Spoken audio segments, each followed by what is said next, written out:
திருநெல்வேலி மாநகராட்சி பாளையங்கோட்டை மண்டலம் சமாதானபுரத்தில் தூத்துக்குடி திருச்செந்தூர் மற்றும் சிறுவைகுண்டம் டிரைவர் செயல்புரம் எல்லா ஊர்களுக்கும் சாத்தாங்களோ அவ்வளோ ஊருக்கும் செல்றதுக்கு இதுதான் சமாதானபுரத்தில் இருக்கிற பேருந்து நலக்குடை.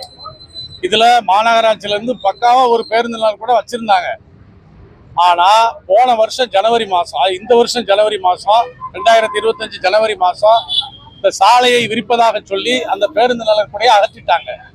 அதுக்கு பிறகு இவ்வளவு நாள் ஆச்சு, சாலையை விரிச்சாச்சு, ஆனால் பேருந்து நலக்கூட புதுசாக நிறுவலை.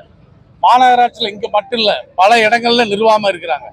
அதனால மாநகராட்சி நிர்வாகத்தை கவனத்தை ஈர்க்கவும் மக்கள் நேற்று மாலை நான் இந்த வழியாக காரில் செல்லும் பொழுது மலையிலே குடை பிடித்துக் கொண்டும் குடை இல்லாதவர்கள் நனைந்து கொண்டும் குழந்தைகளையும் வைத்துக் கொண்டு நனைந்து கொண்டிருந்தார்கள். அதை பார்த்து அனைத்து இந்திய அண்ணா திராவிட முன்னேற்ற கழகத்தின் சார்பில் ஒரு தற்காலிக நிழற்குடை அமைக்க வேண்டும் என்று நாங்கள் எங்கள் தலைவர் அண்ணன் எடப்பாடியார் அவர்கள் மக்களுக்கு சேவை செய்யுங்கள், மக்களால் உருவாக்கப்பட்ட இயக்கம் அண்ணா திராவிட முன்னேற்ற கழகம், இது மக்கள் இயக்கம் என்று சொன்னதற்கு நாங்கள் எங்கேயாவது எப்போது ஏதாவது வாய்ப்பு கிடைத்தால் சேவை செய்து கொண்டிருங்கள் சொன்னார்கள்.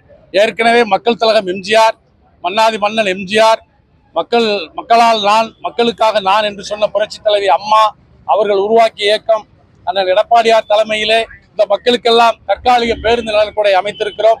இதை போல மாநகராட்சி பகுதியில் எங்கேயாவது பேருந்து நலக்கூடை வேண்டும் என்று மக்கள் கருதினால், அதை மாநகராட்சி செய்ய தவறினால் உடனடியாக நாங்கள் இதை போல மழைக்கும் வெயிலுக்கும், மழைக்கெல்லாம் ஒழுகாது, பக்கா டென்ட் வாங்கி நாங்கள் இதை இப்போ தற்காலிகமாக வாடகைக்கு எடுத்து போட்டிருக்கோம்.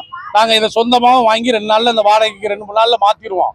இதை போல மாநகரில் எங்கே வேணாலும் சரி, ஏன் இந்த மாவட்டத்தில் எங்கே கேட்டாலும் சரி, மக்களுக்காக தற்காலிக பேருந்துகளுடைய அண்ணா திராவிட முன்னேற்ற கழகம் அமைத்து கொடுக்க தயாராக இருக்கிறது.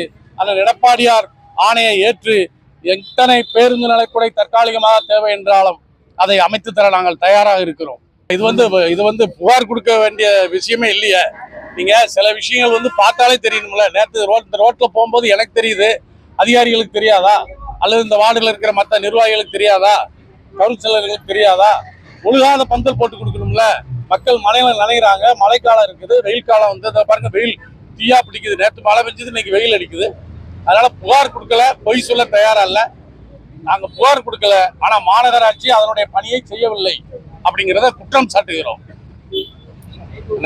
பாப்புலர் முத்தையா, அண்ணா திராவிட முன்னேற்ற கழகத்தினுடைய கொள்கை பரப்பு துணை செயலாளர், முன்னாள் மாநகர் மாவட்ட செயலாளர்.